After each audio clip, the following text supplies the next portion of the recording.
बारिश की वह रात आज भी आर्यन को याद आती है। शोर की तरह नहीं, एक ऐसे डर की तरह, और एक ऐसा डर जो उसकी रूह में उतर जाता है, जिसे सोचकर उसकी रूह कांप उठती है। उस दिन आर्यन और मीरा की शादी की सालगिरह थी। मीरा सुबह से ही खुशियों से चमक रही थी। उसकी आवाज में एक अलग सी रौनक थी, हल्की शरारत, ढेर सारा प्यार, और हर फोन कॉल के पीछे वही सवाल छुपा रहता था, आज कितने बजे आओगे? आर्यन हर बार हंसते हुए जवाब देता, समय से पहले पहुंच जाऊंगा, तैयार रहना। पर उस दिन उसे क्या पता था कि वो आज घर पहुंचने वाला ही नहीं था। उसके साथ तो आज एक ऐसी घटना घटने वाली थी जिसकी उसने कभी कल्पना भी नहीं की थी। रात 11:45 पर आर्यन ऑफिस से निकला। तब बारिश हल्की हो रही थी, सभ्य, शांत और महकती हुई। हवा में गीली मिट्टी की खुशबू तैर रही थी जो उसे उसके गांव की याद दिला रही थी। आर्यन कुछ पल वहीं रुका, आसमान को देखा और खुद से धीमी आवाज में कहा, यही तो वो बारिश है जो मुझे बहुत पसंद है।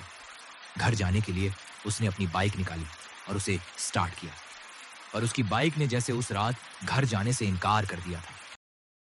कभी किक, कभी सेल्फ। हर कोशिश के बाद वह बस खांसती और चुप हो जाती। थक कर आर्यन ने फैसला किया, बस से चला जाता हूं, घर पहुंचना ज्यादा जरूरी है। बस स्टैंड तक पहुंचते पहुंचते बारिश बहुत तेज हो चुकी थी। अब वह शांत नहीं थी, भारी, गरजती और बेरहम। पानी की धार मोटी थी, हवा में अजीब सी सिहरन थी, और आर्यन का सूट पानी सोखकर लोहे जैसा भारी हो गया था।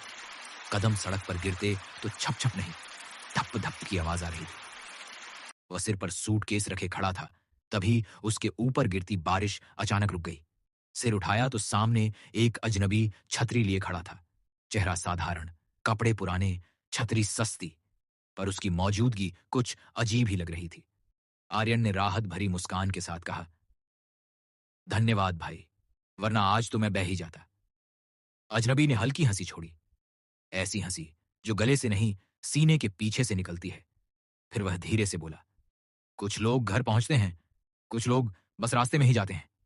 आर्यन को लगा कोई थका हुआ आदमी है, बारिश में अजीब बातें कर रहा है। तभी उसका फोन बज उठा और उसने फोन जेब से निकाला तो फोन हाथ से छूट गया। पर जैसे ही वह फोन उठाने के लिए नीचे झुका, उसकी नजर एक ऐसी चीज पर पड़ी जिसने उसके भीतर सब कुछ हिला दिया। उस आदमी की परछाई उसके शरीर से जुड़ी नहीं थी, वह पीछे अलग पड़ी थी, और उस परछाई के 2 पैर साफ दिखाई दे रहे थे, जबकि सामने खड़े आदमी के पैर थे ही नहीं। आर्यन की सांस जैसे रुक गई, दिल पेट में गिर गया और रीढ़ में बर्फ सी उतर आई। वह धीरे धीरे पीछे हटने लगा। तभी अजनबी ने शांत आवाज में कहा, किसी को मत बुलाना, डर बांटोगे तो बढ़ेगा, सहेजोगे तो सिर्फ तुम्हारा रहेगा। उसकी आवाज में धमकी नहीं थी, बस एक अडिग, कड़वी सच्चाई थी।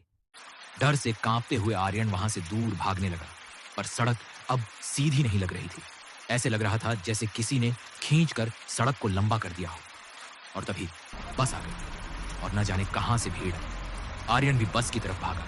एक जोरदार धक्का लगा, आर्यन गिर गया। गिरते ही उसे लगा जैसे किसी ने उसके टखनों को कसकर पकड़ लिया हो।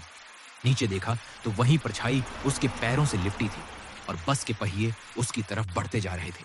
हॉर्न, चीखने, बिजली की कड़क, सब मौजूद था, पर सबसे तेज आवाज थी खामोशी की। बस गुजर गई और उसके साथ आर्यन के पैर भी। अस्पताल की सफेद छत के नीचे जब आर्यन को होश आया, मीरा उसके सामने बैठी थी। उसकी आंखों में आंसू नहीं, समंदर ठहरा था। डॉक्टर ने कहा, पैर नहीं बच सकते, संक्रमण फैल रहा है। मीरा ने आर्यन की तरफ देखा और उस एक पल की खामोशी में आर्यन समझ गया, उसका दर्द उसके अपने दर्द से कहीं बड़ा था।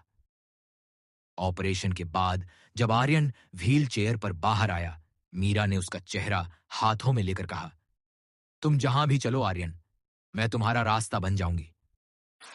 उस रात के बाद उस बस स्टैंड पर कोई हादसा नहीं हुआ, कोई केस नहीं, कोई खबर नहीं। जैसे कहानी सिर्फ आर्यन के नाम लिखी गई थी और रात ने उसे दुनिया से छुपा लिया था। मीरा अब भी हर मानसून उस बस स्टैंड जाती है, डर से नहीं, एक सवाल लेकर।